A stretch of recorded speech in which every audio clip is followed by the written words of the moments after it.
Hi friends, I am प्रशांत। अभी अश्लेषा नक्षत्र देखते हैं। 9वां नक्षत्र है अश्लेषा नक्षत्र। तो इस नक्षत्र को रूल्ड करने वाला प्लैनेट है मर्क्यूरी, यानी कि बुध का नक्षत्र है। मर्क्यूरी बोला गया है, बुध का नक्षत्र है। ये नक्षत्र एक्चुअल में लिखा है कीन इंटेलेक्चुअल, रिसोर्सफुलनेस, स्ट्रैटेजिक थिंकिंग।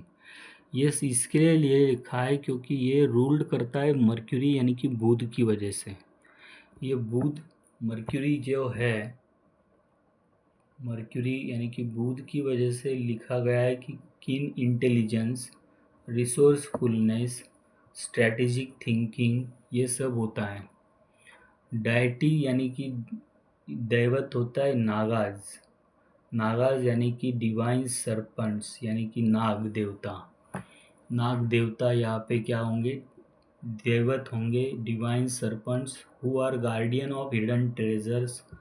जो नाग देवता होते हैं कि जो हिडन ट्रेजर यानी कि गुप्त धन बोला जाता है उसको हिंदी में, उस गुप्त धन को एक्चुअली गार्ड करते हैं and associated with spiritual enlightenment, wealth and transformation. और सो ये दैवत स्पिरिचुअल इनलाइटनमेंट का भी काम करते हैं।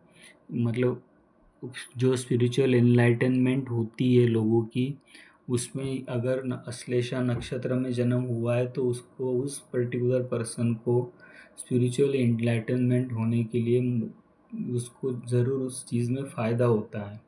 वेल्थ और ट्रांसफॉर्मेशन, वेल्थ सिंपल है कि वेल्दी होगा।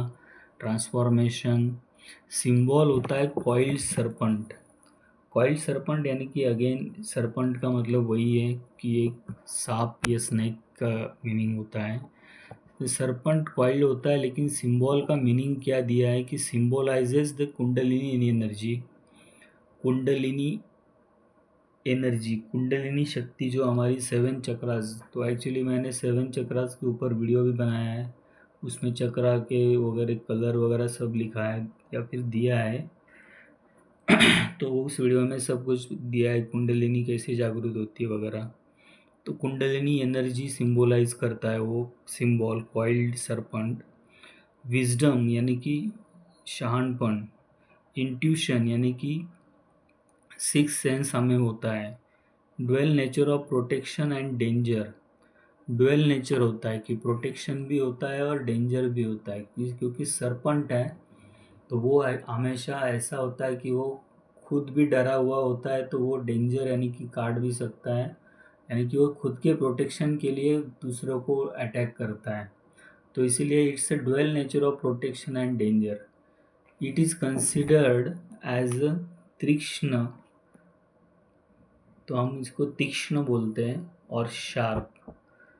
तीक्ष्ण और शार्प नक्षत्र, तीक्ष्ण शार्प नक्षत्र। हाईली इंटेलिजेंट नक्षत्र है बिकॉज ऑफ बुध। परसेप्टिव मतलब प्रोटेक्टिव। हाईली इंटेलिजेंट, परसेप्टिव मतलब परसेप्शन करने की आदत होती है। पर प्रोटेक्टिव होता है। इंट्यूटिव, इंट्यूशंस होते हैं। अडेप्टेबल, अडेप्ट हो जाता है सिचुएशन की तरह, कोई भी सिचुएशन में जल्दी से अडेप्ट हो जाता है। Possesses deep emotional depth. Deep emotional depth मतलब वो इमोशंस के अंदर डेप्थ में जाकर समझता है कि भावनाएं क्या है, कैसी है, ये सब चीज़ें वो समझ लेता है। Can be emotionally volatile.